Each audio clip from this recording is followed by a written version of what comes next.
OCO. My name is Robert Lewis. I work for the Cherokee Nation as a school community specialist. I'm a Cherokee National Treasure for storytelling. I was awarded it in 2015.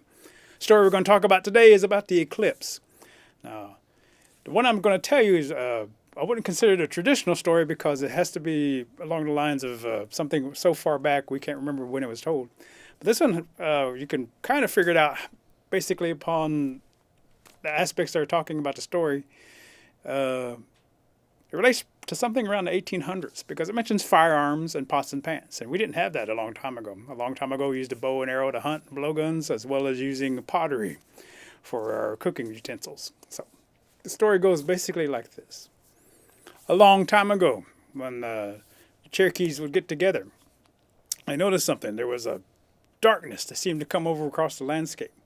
And as this darkness began to grow, they began to notice that the sun up above was being covered. And they said that this was a giant frog, a huge creature that was basically swallowing the sun. So they decided they were going to try to scare it away. So the medicine people said, we need to frighten it away. So they pulled out their guns and firearms and began to shoot them in the air. They began to sit there, take pots and pans, and began to bang on them and scream and yell and do whatever kind of noise they could make to frighten the frog away. Eventually, the sun came back, the mouth let go, and the frog disappeared. That's basically the story that we got. It's been passed down. Storyteller, as a storyteller, I can embellish it. You can have other aspects of the creature showing up, medicine man going for days trying to figure out what's going on. But for the most part, the basic story talks about the fact that the frog was coming to swallow the sun, and we scared it away.